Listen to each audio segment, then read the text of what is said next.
ఉప ఎన్నికల్లో గెలిచిన తర్వాత ఒక చారిత్రాత్మకమైన తీర్పు హుజరాబాద్ ఇచ్చిన తర్వాత ఈ నియోజకవర్గం మీద పగబట్టిండి కేసీఆర్.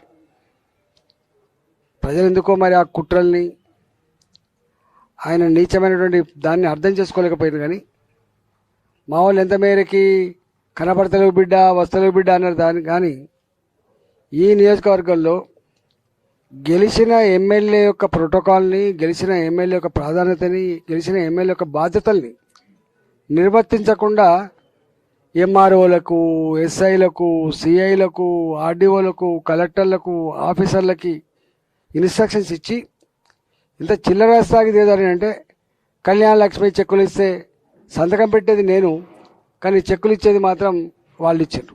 అంటే వాళ్ళు ఇంట్లో సొమ్ము ఇచ్చినట్టు, వాళ్ళే ఇచ్చినట్టు, వాళ్ళు ఇచ్చే వాళ్ళలాగా, ప్రజలు బుచ్చగాళ్ళలాగా గత 2 సంవత్సరాలుగా జరిగింది.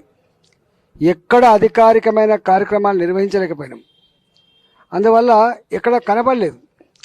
గెలిచిన ఎమ్మెల్యే సంవత్సరమైన సందర్భంగా ఇవాళ ఏం పని చేసినని చెప్పి పనులు శాంక్షన్ చేయవలసినటువంటి జ్ఞానం, పనులు అభివృద్ధి పనులు చేయించాల్సిన కర్తవ్యం ప్రభుత్వం మీద ఉంటుంది. అంటే ప్రభుత్వం పగబట్టి నాలాంటి వాడు దరఖాస్తు ఇచ్చినప్పటికీ, నాలాంటి వాడికి పని చేయమని చెప్పినప్పటికీ చేయకుండా ఇవాళ సంవత్సరం పూర్తయింది ఏం పని చేసినామని చెప్పి కూడా విమర్శ చేశారు. అంటే ఇట్లాంటి థర్డ్ క్లాస్ పనులన్నీ కూడా ఒక ఎంఆర్ఓ రివ్యూ చేస్తే రాలేదు, ఒక ఆర్డీఓ రివ్యూ చేస్తే రాలేదు, ఒక కలెక్టర్ రివ్యూ చేస్తే రాలేదు. ఈ ప్రజాస్వామ్య వ్యవస్థలో ఇంతటి చీకటి అధ్యాయం, ఇంతటి నిజాం నిరంకుశ వైఖరితో కొనసాగిన పరిపాలన హుజరాబాద్ కొనసాగింది. ప్రజలెందుకో అయ్యో ఆయన చెక్కులు తెచ్చిస్తాడు, ఆయన ఇది తెచ్చిస్తాడని చెప్పి అనుకున్నారు. కానీ ఇవ్వకుండా మా బిడ్డ నిరోధిస్తున్నాడు భావన ఎందుకో రాలే. రెండో భావన ఏంటంటే ఇవాళ దళిత బంధు 2021 దళిత బంధు వచ్చింది. కొంతమంది సంపూర్ణంగా తీసుకున్నారు, కొంతమంది సగం సగం తీసుకున్నారు.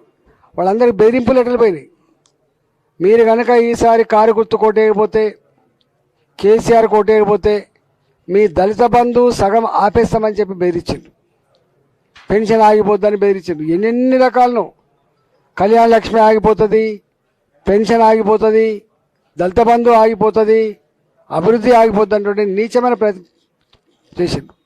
ఇవాళ ప్రభుత్వం మారింది, పెన్షన్ ఆగిపోతుందా?